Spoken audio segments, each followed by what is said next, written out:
Yet another threat from President Trump to ramp up his trade war, despite warnings that this could raise prices in this country. He now says that he may impose additional tariffs on both Canada and the European Union. Ed O'Keefe is at the White House following all of this. Ed, good morning to you. Seems like there's a lot of moving parts on this.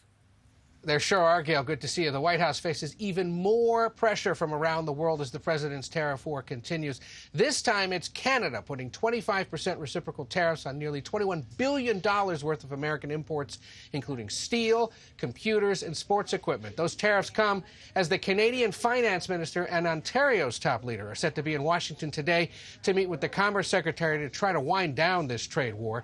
The European Union is preparing to levy 25% tariffs on about $28 billion worth of American imports, including whiskey and motorcycles shipped for sale to Europe, as tariffs on the EU take effect. All of this is causing volatility in the global stock markets, but a healthy monthly inflation report released Wednesday showing just under 3% annual growth kept stocks from sliding further. And yet there's even more economic uncertainty, with Congress facing a Friday midnight deadline to fund the government or risk a government shutdown. The Senate's expected to vote on a stopgap 6-month spending plan on Friday, but Democrats are warning Republicans don't have the 60 votes necessary to break a potential filibuster and get it passed. Boy, Ed, here we go. Before you go, we're also hearing about big changes at the Environmental Protection Agency, the EPA. What's that all about?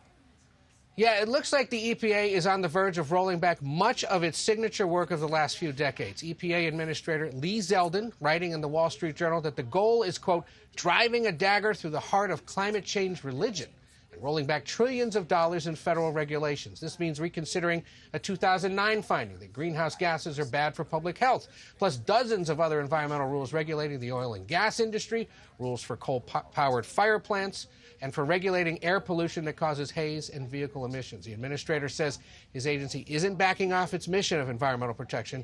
It'll just do so with fewer regulations on industry. Business groups cheering these moves, while several environmental advocacy groups say they're considering legal action, Gayle.